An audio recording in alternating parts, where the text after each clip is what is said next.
on achète. L'encadrement des loyers à Paris qui doit intervenir bientôt, est-ce que c'est une bonne mesure, c'est une bonne idée ou pas? Je vais vous parler à un agent immobilier, donc je vais vous dire que c'est une connerie.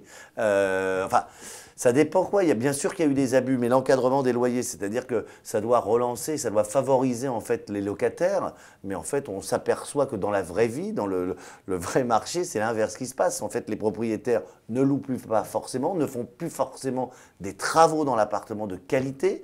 Donc, est-ce que les appartements vont être décents déjà premièrement? Est-ce qu'ils vont louer? Donc, ça va favoriser plutôt les primo-accédants, c'est-à-dire les ventes, parce que investir à Paris, quand on investit, c'est qu'on veut quand même récupérer un minimum. Et n'oublions pas que déjà, il n'y a pas que y a pas que des personnes qui ont beaucoup d'argent qui investissent, il y a des personnes qui investissent pour la famille, il y a des personnes âgées qui investissent que pour eux.